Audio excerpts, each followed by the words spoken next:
ভাই রে, আমরা কি মানুষ, কেমন মুসলমান যে আমরা নিজের কুরবানিটা আমরা নিজে আদায় করতে পারলাম না। এটা কঠিন কোনো কাজ নয়।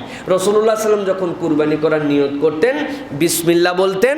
আর অল ওভার হাদিস দ্বারা বোঝা যায় যে কুরবানির মূল সুন্নতি হচ্ছে বিসমিল্লাহ বলে জবাই করা, আর বিসমিল্লাহি আল্লাহু আকবার এইটা বললে পূর্ণতা পেয়ে গেল। রাসূলুল্লাহ সাল্লাল্লাহু আলাইহি ওয়াসাল্লাম বিসমিল্লাহি আল্লাহু আকবার বলার পরে আল্লাহুম্মা লাকা ওয়া মিনকা, ও আল্লাহ তোমার দেওয়ার সম্পদ থেকে তোমার জন্যই কুরবানি করছি।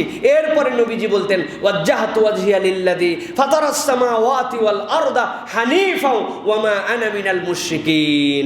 এটা কম বেশি আমরা সকলেই জানি। এইটা হয় দাঁড়ায় আগে বলে নিলেন বিসমিল্লাহ আল্লাহু আকবার বলে জবাই করলেন আল্লাহুম্মা লাকা ওয়া মিনকা, মনে নাই আল্লাহ তোমার দেওয়া পশু তোমার জন্য কুরবানি করছি, অমুক অমুক ব্যক্তিরা এই কুরবানির ভাগে শরীক হয়েছেন, তুমি কবুল করে নাও।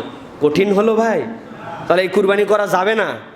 প্রিয় ভাইয়েরা, এই জন্য সাহস করেন, যে পারেন শক্ত সামর্থ্য আছেন তিনি করার চেষ্টা করেন। আর আলেম ওলামারা তো জাতির খেদমতে নিমজ্জিত আসেনি, ইমাম হাফেজ তারা তো থাকেনি যে পারে না, তাদের জন্য করে দেন। আল্লাহ আমাদেরকে কুরবানি নিজেরটা নিজের হাতে করার মতো তৌফিক দান করেন।